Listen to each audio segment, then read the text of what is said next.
আজকে আমরা আ যে বিষয়ের উপর আলোচনা করব বা যে ক্লাসটা করব সেটা হচ্ছে দুটো ২ টি ভেক্টরের গুণফল। অর্থাৎ দুটো ভেক্টরকে গুণ করলে কি হয় সেটা আমরা দেখব। তো আ দুটো ভেক্টরকে যখন গুণ করা হয় তখন ২ ধরনের জিনিস বা ২ ধরনের রাশি পেতে পারি। ভেক্টর এবং ভেক্টরকে গুণ করলে আমরা কখনো স্কেলার রাশি পেতে পারি। আবার ভেক্টর এবং ভেক্টরকে গুণ করলে কখনো আমরা ভেক্টর রাশি পেতে পারি। তো এটাই আমরা আজকে ডিটেইলস এ আলোচনা করব। তো যখন আমরা দুটো ভেক্টরকে গুণ করলে ধরা যাক A আর B দুটো আমি ভেক্টর নিয়েছি। দুটো ভেক্টরকে আমরা যখন গুণ করলে একটা স্কেলার রাশি পাই, তখন সেটাকে বলা হচ্ছে ডট প্রোডাক্ট। অর্থাৎ ভেক্টরের যে গুণফল সেটাকে আমরা দুভাগে ভাগ করতে পারি। একটাকে হচ্ছে বলি ডট প্রোডাক্ট, এটাকে অনেক সময় বলা হয় স্কেলার প্রোডাক্ট, স্কেলার গুণ। ঠিক আছে? এটা লেখা হয় এইভাবে A ডট B এভাবে লেখা হয়। অর্থাৎ যখন আমরা ডট প্রোডাক্ট করব তখন যে রাশিটা পাবো সেটা হবে একটা স্কেলার রাশি। আবার যখন দুটো ভেক্টরকে গুণ করলে আমরা ভেক্টর রাশি পাই, তখন সেটাকে বলা হয় ক্রস প্রোডাক্ট। একে অনেক সময় বলা হয় ভেক্টর গুণ, ভেক্টর গুণ। একে রিপ্রেজেন্ট বা লেখা হয় এইভাবে A ক্রস B। ঠিক আছে? এইভাবে আমরা লিখে থাকি। তাহলে দুটো ভেক্টরকে গুণ করলে যখন আমরা স্কেলার রাশি পাই, তখন এটাকে বলা হচ্ছে ডট প্রোডাক্ট। আর যখন দুটো ভেক্টরকে গুণ করলে আমরা একটা ভেক্টর রাশি পাই, তখন সেটাকে বলা হচ্ছে ক্রস প্রোডাক্ট। তো ১ম এ আমরা ডট প্রোডাক্ট নিয়ে বিস্তারিতভাবে আলোচনা করব। তারপরে আমরা ক্রস প্রোডাক্ট নিয়ে আলোচনা করব। তো ১ম এ আসি ডট প্রোডাক্ট বা এটাকে অনেক সময় বলা হয় স্কেলার প্রোডাক্ট। তো আমরা দুটো ভেক্টর নিয়েছি A আর B। তাহলে এর এটা লিখব হচ্ছে এইভাবে A ডট B। আচ্ছা, তাহলে A ডট B এটা অ্যাকচুয়ালি কি হয়? তাহলে A ডট B মানে হচ্ছে modulus of A and modulus of B and into cos theta. ঠিক আছে? এইটা অনেক সময় cos প্রোডাক্ট ও বলা হয়। যেহেতু এই cos থিটাটা আসছে। ঠিক আছে? এই থিটাটা কি? থিটাটা হচ্ছে ধরা যাক এই একটা রাশ ভেক্টর হচ্ছে A আর এই আরেকটা ভেক্টর হচ্ছে B। তো এদের মধ্যে অ্যাঙ্গেল যদি থিটা হয় তাহলে সেই থিটার কসটা আরকি। ঠিক আছে? তাহলে A ডট B তাহলে সমান, সমান আমরা কি লিখব? মডুলাস অফ A অর্থাৎ A এর মান, মডুলাস অফ B অর্থাৎ B এর মান ইন্টু cos থিটা। ঠিক আছে? তো এইভাবে কিন্তু আ আমরা এটা করতে মানে ডট প্রোডাক্টটা করে থাকি। ধরা যাক সাপোজ আ A ঠিক আছে? এক্সাম্পল গুলো আমরা পরে আসছি। আ পরে আমরা বিভিন্ন এক্সাম্পল দিয়ে আমরা প্রবলেম যখন সলভ করব এটা আরো তোমরা ক্লিয়ার বুঝতে পারবে। তো এইবার আমরা কিছু আ স্পেশাল কেস দেখি এই ডট প্রোডাক্ট এর। যেমন যদি, যদি থিটা ইজ ইকুয়াল টু যদি 0 হয়, অর্থাৎ থিটা যদি এদের মধ্যে পরস্পর দুটো ভেক্টর যদি সমান্তরাল হয়, অর্থাৎ A ভেক্টর আর সমান্তরাল হচ্ছে B ভেক্টর। ঠিক আছে? A আর B যদি পরস্পর সমান্তরাল হয়, অর্থাৎ এদের মধ্যে কোণটা কত হচ্ছে? থিটা 0 হচ্ছে। সেক্ষেত্রে কি হবে? এটা হচ্ছে A ডট B সমান জাস্ট আসছে AB। ঠিক আছে? আর A আর B যদি A সমান, সমান B হয়, অর্থাৎ A আর B যদি পরস্পর যদি সমান ভেক্টর হয়, তাহলে সেক্ষেত্রে কি হচ্ছে? A ডট A সমান হচ্ছে A গুণে সমান হচ্ছে A স্কয়ার। ঠিক আছে? অর্থাৎ কোন ভেক্টরকে সেই ভেক্টর দিয়ে যদি ডট প্রোডাক্ট করা হয়, তাহলে আমরা যেটা পাই ওই মান, ওই ভেক্টরের মানের স্কয়ার পাই। ঠিক আছে? এটা কিন্তু খুব ইম্পোর্টেন্ট একটু মাথায় রাখবেন। তাহলে এটা গেল আমার কেস 1, কেস 1। আচ্ছা এইবার যদি A এবং B মানে কেস 2, কেস 2 যদি A যদি B পরস্পর লম্ব হয়, ঠিক আছে? A এবং B পরস্পরের হচ্ছে অ্যাঙ্গেল হচ্ছে ৯০ ডিগ্রি। সেক্ষেত্রে কি হবে? সেক্ষেত্রে হবে A ডট B সমান আমি কি লিখতে পারি? A B cos ৯০ degree. সেক্ষেত্রে এটা কি হবে? 0 হবে। অর্থাৎ দুটো ভেক্টর যদি পরস্পর লম্ব হয়, তাহলে তাদের ডট প্রোডাক্ট কি হয়? 0 হয়। ঠিক আছে? তো এটা কিন্তু আমাদের লাগবে যখন দুটো ভেক্টর দেয়া থাকবে এবং বলবে দেখাও যে এরা পরস্পর আ পারপেন্ডিকুলার বা অর্থাৎ এরা পরস্পর লম্ব, তখন কিন্তু আমাদের ডট প্রোডাক্টটা কি দেখাতে হবে? ডট প্রোডাক্টটা আমাদের 0 দেখাতে হবে। ঠিক আছে? এবার আসছি কেস 3। কেস 3 এগুলো একটু ভালো করে মনে রাখবে। আমি আলাদা, আলাদাভাবে করছি। এটা হচ্ছে একটা নিয়ম। এটা হচ্ছে এরকম A ডট B সমান, সমান হচ্ছে B ডট A। এটাকে বলা হয় আ গুণফলের বিনিময় নিয়ম। মানে এটা অনেকটা এরকম, স্কেলার রাশির ক্ষেত্রে আমরা দেখতে পাই যেটার কাজে ৩ ৫ এ কত হয়? ১৫, আবার ৫ ৩ এ ১৫ হয়, আবার ৩ ৫ এও ১৫ হয়। তা দুটো ক্ষেত্রে যদি আমি সংখ্যা দুটোকে এক্সচেঞ্জ করি, সেক্ষেত্রে আমার গুণফলের কিন্তু কোনো মানের পরিবর্তন হয় না। তো যেহেতু ডট প্রোডাক্ট একটা স্কেলার প্রোডাক্ট, তো সেক্ষেত্রে কিন্তু গুণফলের বিনিময় এই যে নিয়মটা, এটা কিন্তু মেনে চলে। অর্থাৎ A ডট B সমান, সমান B ডট A হয়। ঠিক আছে? আচ্ছা, এবার আসছি নেক্সট।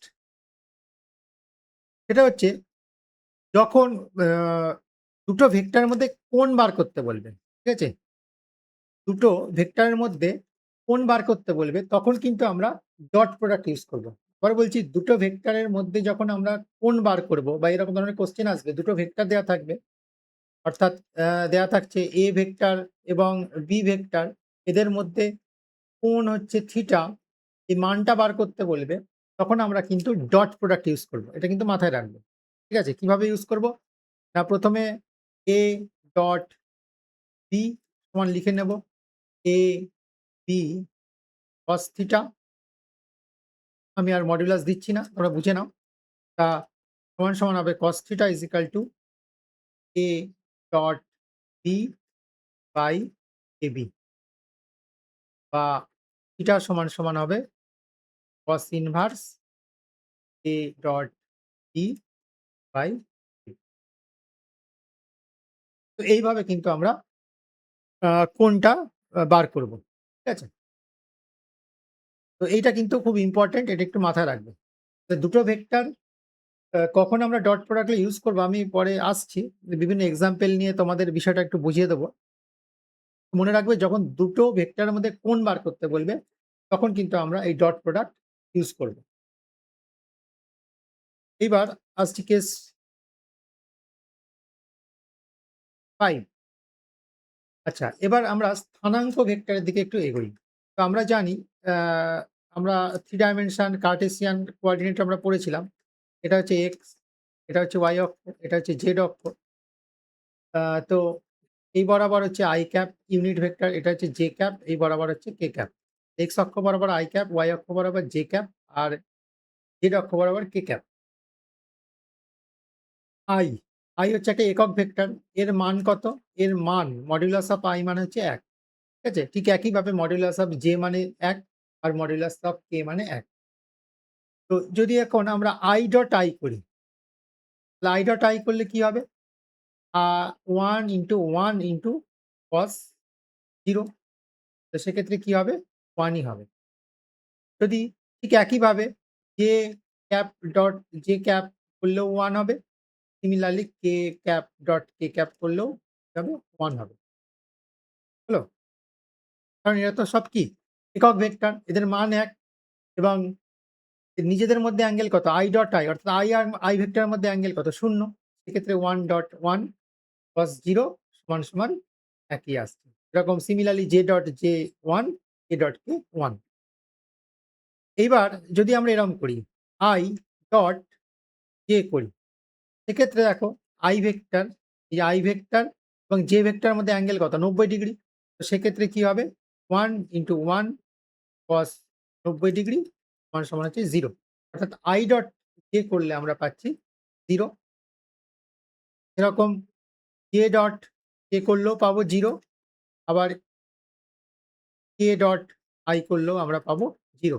অর্থাৎ ডট প্রোডাক্ট এর ক্ষেত্রে এই যে i, j এবং k নিজেদের মধ্যে গুণ করলে 1 হচ্ছে। আবার যদি আমরা ৯০ ডিগ্রি অর্থাৎ সরি, যদি আমরা i এর সাথে অন্য কিছু j বা k গুণ করি, সেক্ষেত্রে কি আসছে? 0 হচ্ছে। এই জায়গাটা কিন্তু খুব ভালো করে একটু বোঝার চেষ্টা করো। এবার আমরা একটু স্থানাঙ্ক ভেক্টর নিয়ে দেখব। ধরা যাক কেস 6 টপিকস আমাদের। সেটা হচ্ছে ধরো এই যে a ভেক্টরটা আমি ধরো স্থানাঙ্ক ভেক্টর দিয়ে রিপ্রেজেন্ট করছি। ax i cap, ay j cap আর az k ক্যাপ। b ভেক্টরটাকে আমরা রিপ্রেজেন্ট করছি px i cap, py j cap and pz k cap. তাহলে আমরা যদি a ডট b করি তাহলে আমরা কি পাই? ab cos theta। ঠিক আছে? তাহলে এখানে a মানে কি? এখানে a মানে হচ্ছে অ্যাকচুয়ালি মডুলাস অফ a, এটা মানে হচ্ছে root over of x square ay square az square এভাবে বার করে নেব। b ভেক্টরটা মানে কি? b ভেক্টর মানে হচ্ছে px স্কয়ার py স্কয়ার আর bz স্কয়ার এভাবে আমরা বার করে নেব। এক্সাম্পল দিয়ে আমি বোঝাচ্ছি একটু বাদে। তাহলে আবার দেখো যদি আমরা a ডট b ডাইরেক্ট করি কি আসছে? a ডট b যদি ডাইরেক্ট গুণ করি এরকম আসছে ax i plus ay j আর az k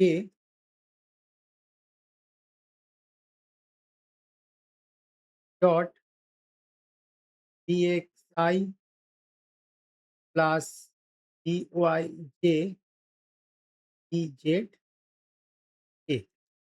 তাহলে তোমরা যেমন গুণ করবে যে এটার সাথে এটার সাথে এটা গুণ, এটার সাথে এটা গুণ যেভাবে করবে দেখবে i আর i যে টার্মগুলো থাকছে সেইগুলোই থাকবে আর বাকিগুলো কিন্তু 0 হয়ে যাবে। তো সেক্ষেত্রে আমরা পাবো দেখবে ax bx ay by R az bz। ঠিক আছে? এভাবে আমরা পাবো। একটা এক্সাম্পল দিয়ে আমি দেখাই। ধরা যাক a ভেক্টরটা হচ্ছে suppose 5 i cap plus 2 j cap plus 3 k cap. আর b ভেক্টরটা সাপোজ আ ধরা যাক i cap plus k cap এরকম। তাহলে a ডট b করা খুবই সহজ। দেখো এখানে এর সহগ হচ্ছে 5, এর সহগ কত আছে? 1, j নেই। তাহলে এইটা আমরা কি লিখতে পারি? i cap plus 0 j cap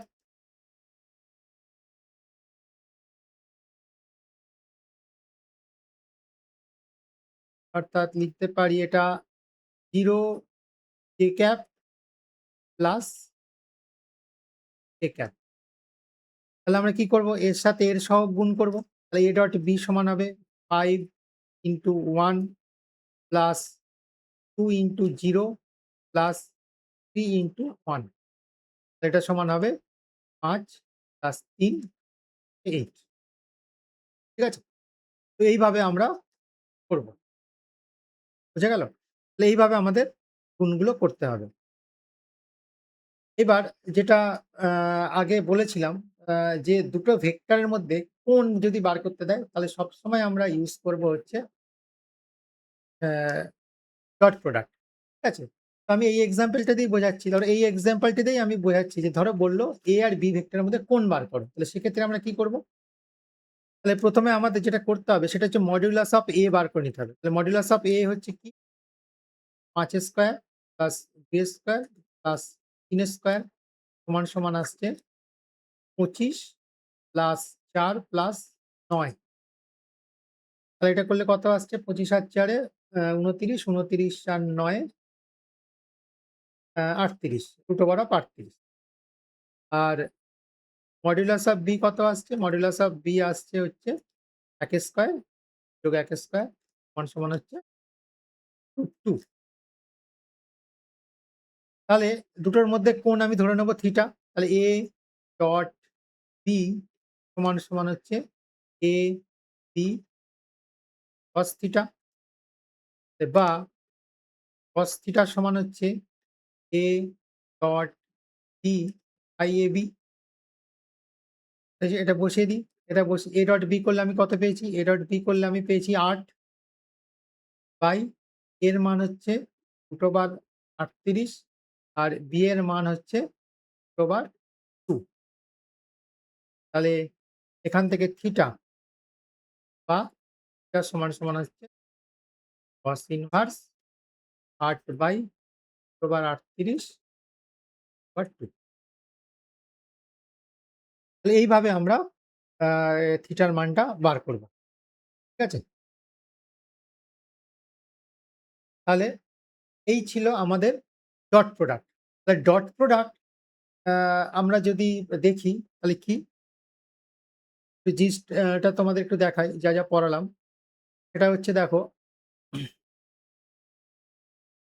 একটু জাস্ট বলি। তাহলে ডট প্রোডাক্ট হচ্ছে A ডট B।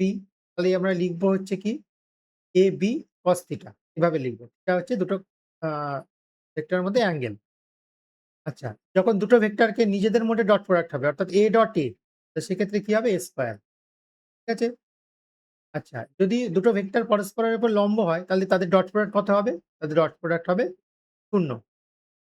আচ্ছা, এরা বিনিময় নিয়ম মানে অর্থাৎ A ডট B সমান B ডট A হবে।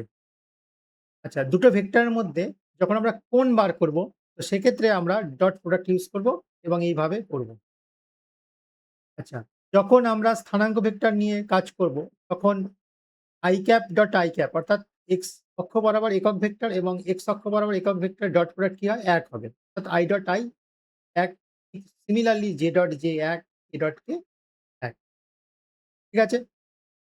আবার পরস্পরের সাথে লম্ব যেমন i ডট j অর্থাৎ এই অক্ষ বরাবর একক ভেক্টর, এই অক্ষ বরাবর একক ভেক্টরের মধ্যে অ্যাঙ্গেল কত হচ্ছে? ৯০ ডিগ্রি। তাহলে এদের মধ্যে যেটা হবে সেটা হচ্ছে ০ ডিগ্রি হবে। ঠিক আছে? অর্থাৎ এইবার দুটো স্থানাঙ্ক ভেক্টরের ডট প্রোডাক্ট কিভাবে করতে হয় আমি দেখালাম। a ডট b সমান হচ্ছে আমাদের জাস্ট x অক্ষ বরাবর সহগগুলো, y অক্ষ বরাবর সহগগুলো পরস্পর এবং z অক্ষ বরাবর সহগগুলো গুণ করলেই আমাদের এই ডট প্রোডাক্টটা হয়ে যাবে। আর দুটোর একটা এক্সাম্পল নিয়ে আমরা দেখিয়েছি কিভাবে আমরা ডট প্রোডাক্ট করব এবং দুটোর মধ্যে কিভাবে অ্যাঙ্গেল বার করব। তো এই ছিল আমাদের ডট প্রোডাক্ট। ঠিক আছে? তো এই নিয়ে নেক্সট ভিডিওতে আমি তোমাদের এই ডট প্রোডাক্ট সংক্রান্ত কিছু নিউমেরিক্যাল এক্সাম্পল আরো কষে দেখাবো যাতে তোমাদের কনসেপ্টটা আরো ক্লিয়ার হয়। তো ডট প্রোডাক্টের যে ক্লাস এটা এখানেই শেষ হলো।